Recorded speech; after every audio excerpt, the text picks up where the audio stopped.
Jasra double murder કેસમાં પગલા આરોપીઓનું સ્થળ પર રિકન્સ્ટ્રક્શન. આવતીકાલે રિમાન્ડ પૂર્ણ થતા આરોપીઓને કોર્ટમાં કરાશે રજૂ. એસએમસીના પીઆઈ એવી પટેલના માતા પિતાની નૃશંસ હત્યાના કેસમાં વધુ એક મહત્વપૂર્ણ પગલું ભરાયું છે. પોલીસે આરોપી સુરેશ પટેલ અને સામળ પટેલને ઘટના સ્થળે લઈ જઈ રિકન્સ્ટ્રક્શન કર્યું છે.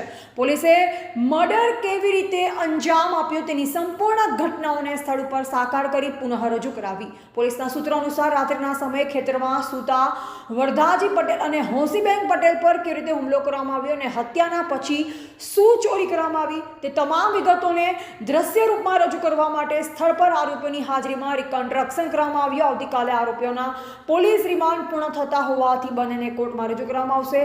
પ્રાથમિક તબક્કાની તપાસ બાદ વધુ કાનૂની કાર્યવાહી માટે આરોપીઓની વધુ રિમાન્ડ પણ માંગવામાં આવે તેવી શક્યતા છે. સ્થાનિક લોકો અને પરિવારજનો આ ઘટનાથી હજુ પણ શોકમગ્ન છે અને આરોપીઓને કડક સજા મળવી જોઈએ તેવી માંગ કરી રહ્યા છે. એવા મુકેશ સોની લાખણી. इस केस में क्या डेवलपमेंट हुआ है अभी तक?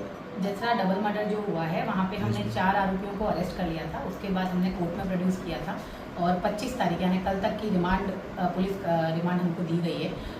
इन दिनों के अंदर हमने जो है एविडेंसेस जितने हमको कलेक्ट करने थे वो हमने कलेक्ट कर लिए हैं और 100% रिकवरी जो मुद्दा माल लिया था इन लोगों ने वो भी हमने पूरा रिकवर कर लिया है.